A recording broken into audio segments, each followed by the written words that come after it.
What happens if you lose your Bitcoin? Is it gone forever? Can someone help you recover it? Let's find out. Welcome back to Block and Learn, where we simplify Bitcoin for everyone. No fluff, just clarity. Make sure to subscribe and check out the helpful links in the video description below. What losing Bitcoin actually means. You can't really lose Bitcoin itself. It's not stored on a USB stick or your phone. What you can lose is access to it. And that usually means one thing: you lost your private key or recovery phrase. There's no forgot password button in Bitcoin. There's no bank, no tech support, no Satoshi hotline. That's the beauty and the risk of self-custody. Only you control your Bitcoin. And if you lose your key, no one else can open the door.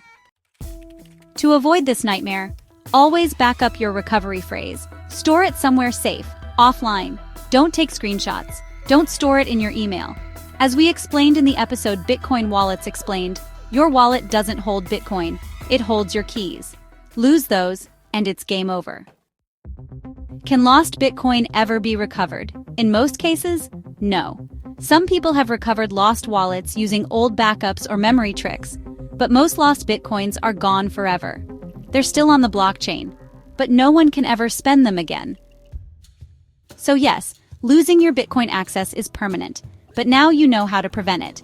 If this video helped you understand crypto just a bit better, give it a thumbs up and share it with someone new to Bitcoin. Subscribe for more practical, beginner-friendly Bitcoin lessons, only on Block and Learn.